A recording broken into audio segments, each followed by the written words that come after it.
Saudara-saudara, sekarang saya akan melanjutkan pembahasan saya tentang kata-kata atau serangan-serangan atau bualan-bualan dari Yahya Waluni ini. Saya sudah membahas banyak pandangannya dan sekarang saya akan membahas lagi pandangannya yang lain.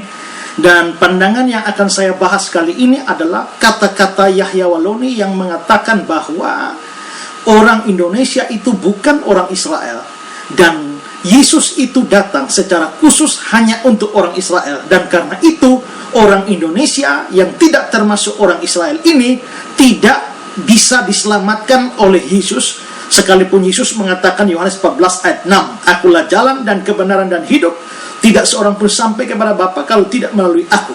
Yesus hanya datang untuk orang Israel, dan karena orang Indonesia bukan orang Israel, maka Yohanes 14 ayat 6 itu dengan kata lain tidak berlaku bagi orang Kristen. Nah, untuk jelasnya saya akan kutipkan kata-kata dari Yahya Waluni berikut ini. Iya, semua pendeta Kristen umatnya menganggap umat Islam itu domba-domba sesat yang perlu katanya diselamatkan. Dan mereka ini adalah domba-domba tebusan yang disebut Israel rohani. Padahal dari nenek moyangnya tidak ada daftar silsilah orang Indonesia masuk kategori Bani Israel. Sementara Yesus juga datang bukan untuk orang Indonesia, bukan orang Amerika, bukan untuk dunia ini, tetapi Yesus datang secara spesifik untuk Bani Israel. Saya bisa buktikan di dalam Matius pasal 15, apa yang saya ucapkan punya landasan yang kuat, bahwa Yesus bukan untuk orang Kristen. Matius 15 ayat 24, dia bilang begini, akan relevan dengan yang tadi, Yohanes 14 ayat 6. Matius 15 ayat 24, dia bilang, jawab Yesus, "Aku diutus hanya kepada domba-domba yang hilang dari umat Israel." Dia tadi dikatakan, tidak seorang pun yang sampai kepada Bapa dalam pemahaman teologi Kristen adalah Allah. Jadi tidak seorang pun yang sampai kepada Allah kalau tidak melalui aku. Aku ini maksudnya Yesus. Nah, sekarang timbul pertanyaan, Matius 15 ayat 24. Yesus berkata, "Aku datang kepada domba-domba yang hilang dari orang Israel."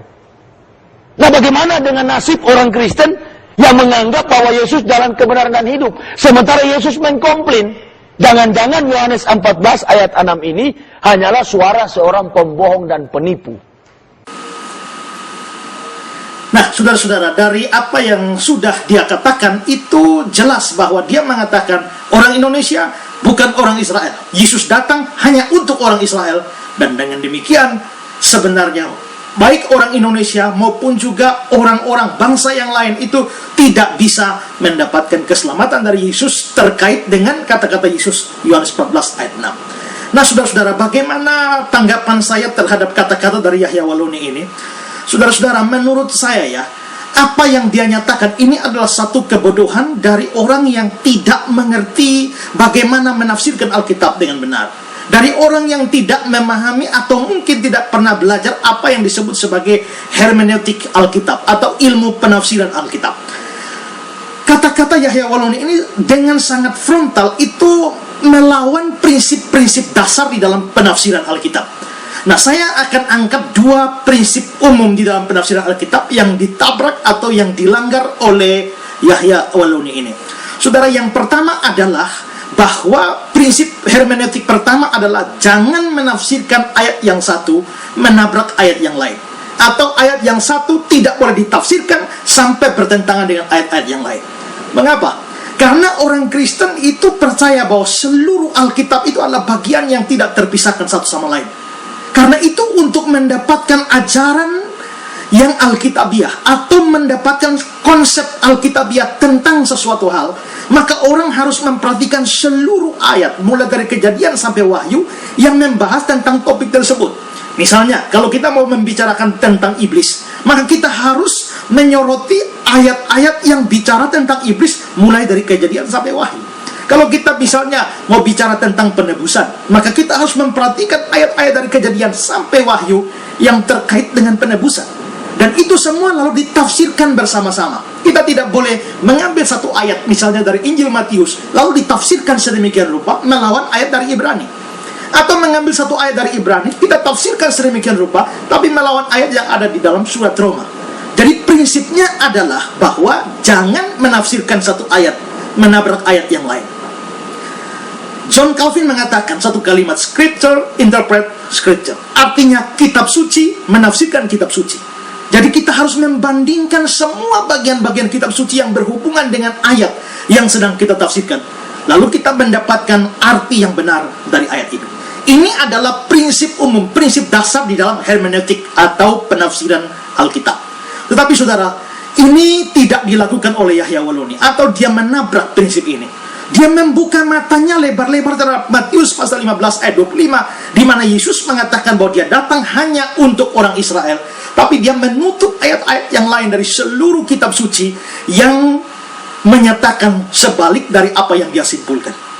Nah, kalau kita memperhatikan ayat-ayat yang lain di dalam kitab suci, baik dalam perjanjian lama maupun juga perjanjian baru, akan terlihat bahwa Yesus yang datang itu, dia bukan datang hanya untuk orang Yahudi. Dalam pengertian yang umum, dia tidak datang hanya untuk orang Yahudi saja. Saya akan menunjukkan ini lewat beberapa fakta. Pertama, saudara, ada nubuatan-nubuatan tentang Yesus yang akan datang untuk bangsa-bangsa. Kalau kita memperhatikan Kejadian 49 ayat yang ke-9 dan 10, ayat itu mengatakan demikian. Yehuda adalah seperti anak singa. Setelah menerkam, engkau naik ke satu tempat yang tinggi, hai anakku.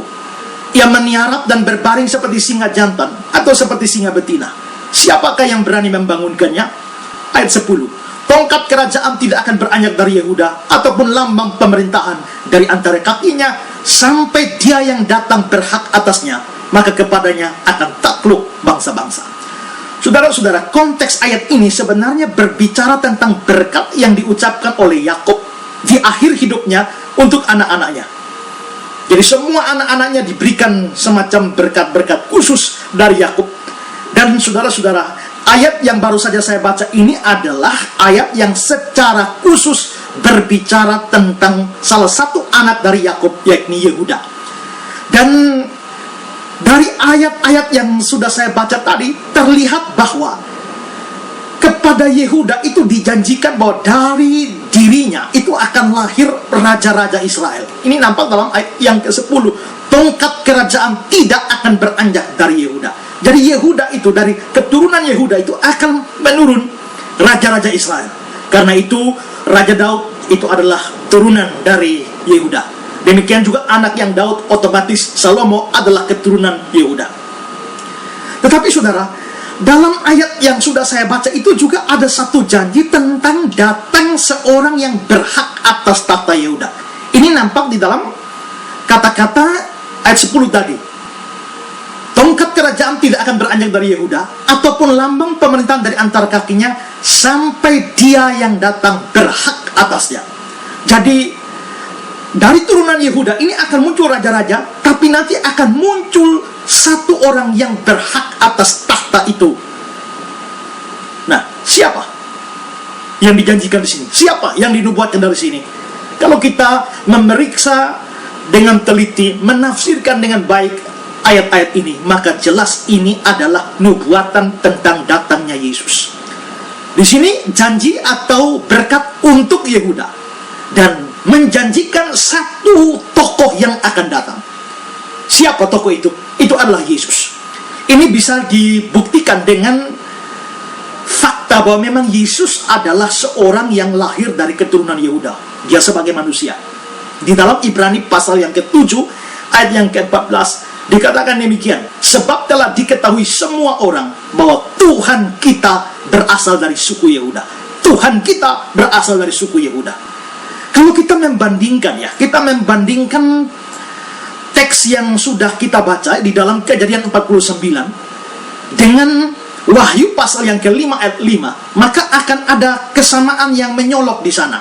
Di dalam Kejadian 49 ayat 9 itu dikatakan begini, Yehuda adalah seperti anak singa. Lalu di bagian tengahnya dikatakan seperti singa jantan, seperti singa betina. Jadi Yehuda itu digambarkan seperti singa. Tapi kalau kita melihat Wahyu pasal yang ke-5 ayat yang ke-5, Di sana dikatakan, lalu berkatalah seorang dari tua-tua itu kepadaku, sesungguhnya singa dari Yehuda, yaitu tunas Daud, telah menang. Konteksnya bicara Yesus. Dan juga ada tambahan keterangan tunas Daud. Itu adalah sebutan untuk Yesus. Dan Yesus juga di dalam Wahyu ayat 5, pasal 5 ayat 5 ini disebut sebagai singa dari Yehuda. Persis seperti nubuatan di dalam Kejadian 49 ayat 9. Yehuda adalah seperti anak singa. Nah, jadi jelas bahwa nubuatan di dalam Kejadian 49 ayat yang ke-9, ayat yang ke-10 itu adalah nubuatan tentang datangnya Yesus.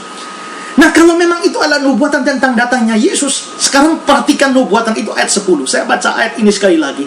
Tongkat kerajaan tidak akan beranjak dari Yehuda, ataupun lambang pemerintahan dari antara kakinya, sampai dia yang berhak atasnya, ini Yesus, dan kepadanya akan takluk bangsa-bangsa. Kepadanya akan takluk bangsa-bangsa. Jadi jelas bahwa bangsa-bangsa akan takluk kepada Yesus, dalam pengertian orang-orang dari berbagai bangsa itu akan menjadi percaya kepada Yesus.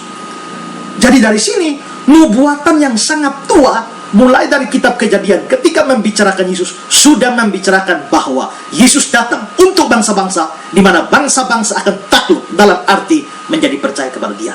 Karena itu salah kalau Yahya Waloni mengatakan Yesus datang hanya untuk Israel saja. Dia buka mata lebar-lebar terhadap Matius pasal 15 itu, tapi dia tidak melihat ayat-ayat yang lain, termasuk nubuatan-nubuatan tentang Yesus.